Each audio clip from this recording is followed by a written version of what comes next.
Y'all already know what time it is. It's your boy xDomoSenpaix, and I'm gonna try to get this video out on Sunday, especially since I realized that there's no Gachi chapter dropping this Sunday. Even if it does, I'm still gonna try to attempt to get this out. This is a series that I've been putting off for long enough, and it's one that I wanted to let these chapters stack up so that way I have more stuff to talk about. This is 10 facts about Rudo that you should know. And it's brought to you by your boy xDomoSenpaix, the Gachiakuta guy, the guy who loves Gachiakuta more than anything. And like I said, it's something I've been putting off for a while. I wanted the series to stack up so that way I can give you guys some things that you may know and some things you may not know. Some of these are gonna be redundant. Some of these are gonna be pretty interesting. And some of these are gonna be trash. Obviously. That's the series name.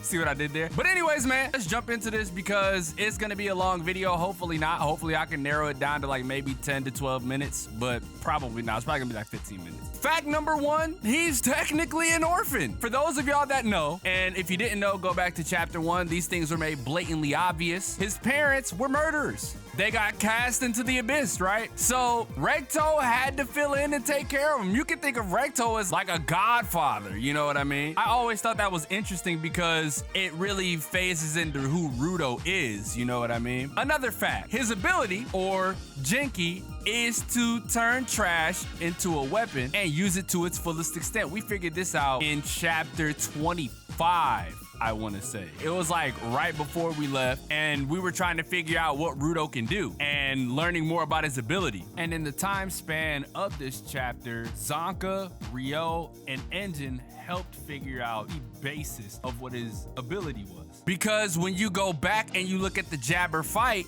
what did he do? He took Griss's amulet and turned it up to 1 million. And that's also where we get a little bit of the backstory too, right? Which we'll get into a little later. Number 3, his ability is a representation of what the series is. Now, the series is called trash. When you translate Gachiakuta into English, it's garbage or trash. And that's why I brought up Rudo's backstory, because he is a representation of the series as well. When you go back to the origin and you see what Recto says, like, why does he care so much about trash? It's because he can see himself in all of the trash. Because they don't use it all the way. They maybe use it 1 or 2 times and then they throw it away and it makes Rudo feel some type of way. Go back to chapter 1. When he's repairing everything, he talks about that as well. Nice little tidbit there. Number 4, Rudo is emotionally unstable. He acts on his emotions all the time. He's a child, so this makes sense. Go back to the chapter where he beat the dog out of AMINO because of what he was subjected to. But can you blame him for being emotionally unstable? He's been through a lot. His parents was murderers. They treated him like shit. They burned the living crap out of his hands. And not only that, the person that cared about him the most was murdered. He didn't know who murdered him. He got framed for it, and he got sentenced to the abyss. And oh man, it's crazy, right? It's crazy when you think about it. Can you blame him for being emotionally unstable? Which goes into number 5. Rudo has a deep-seated hatred for the heavens. First and foremost, they called him the garbage vandal. Anytime he would go into the higher-ups garbage place, he would take stuff so he could repair it, which is what we'll go into next at number 6. But we'll continue number 5. Not only that, they framed him for murder,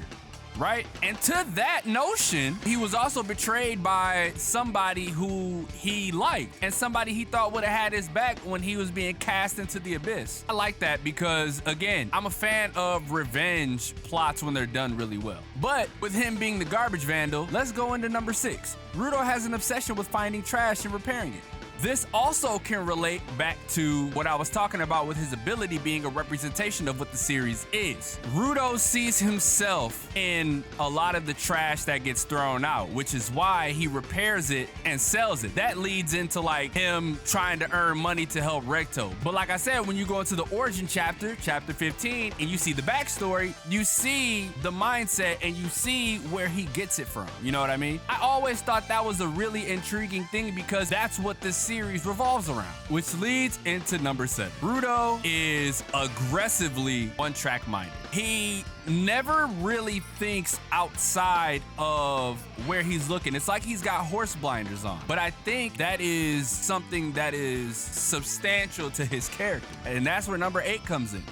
Rudo has an uncanny ability to bring people together. No matter what the circumstances, people gravitate to him. And it's not just because he's a sky person. They respect his drive, right? They respect his one-track mindedness of, I want to get to heaven because there are people who took somebody that was very important away from me. Everybody respects that. You see that from Gris. You see that from Rio. You see that from Engine most of all, right? Engine really cares about Rudo. I'll save that for 10 facts about Engine that you should know, which I'll probably work on at some point. But yeah, Rudo is loved by so many people. And you see it with Amo as well. You see what he did with Amo. Not only was he able to mend his own wrongdoings, he also brought Amo in. You see what I'm saying? Like, it's really, really cool that he has this uncanny natural ability to bring people together and just use it to the best of his abilities, which is like his Jinky, right? To turn any trash and use it to its fullest extent. It's really, really cool when you look at the grand scheme of things. And then we go to number 9. I thought about this for a while. Why the hell was Rudo wearing the Sky People's clothes anyway? Like the really stylish kind. And it's not just because almost everybody up there was wearing it. And I thought about it, right? I thought about it deeply and I was like,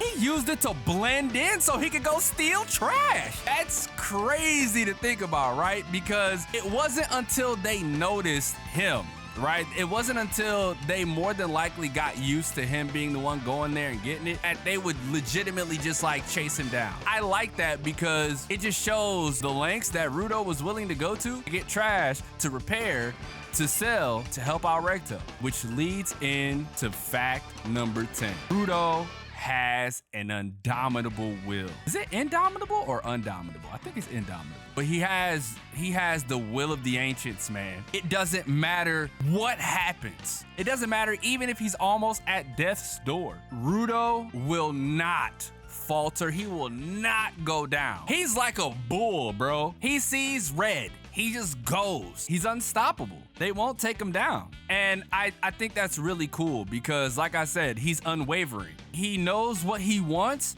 and he's going to go get what he wants. And I truly love that about this character because the more you see him, the more he's still gonna use his one-track mindedness, right? And he's going to get the information so he can get back to heaven, so he can figure out a way to get there. But what we are witnessing is the growth of him leaving the, oh, I'm just gonna go up here to kill people. And now he's more of the, I just wanna know who did this, right? He's building connections. He's making new friends, real friends at that. And to be honest, that literally just goes back to number 8, you know, his uncanny ability to bring people together. I love that. This is why I love Gachi, bro. The storytelling is really, really sick, right? It's really sick.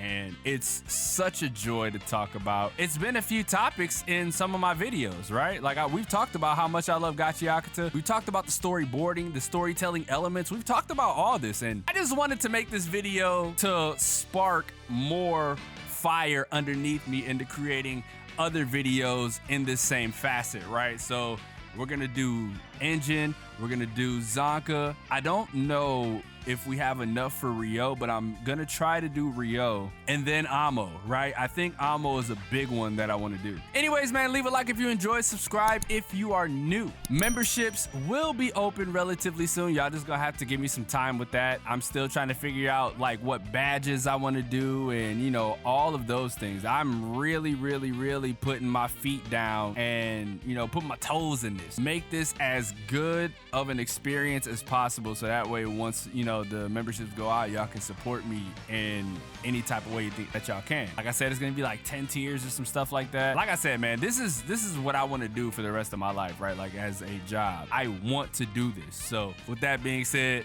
it's your boy xDomoSenpaix, and I will catch you guys in the next video.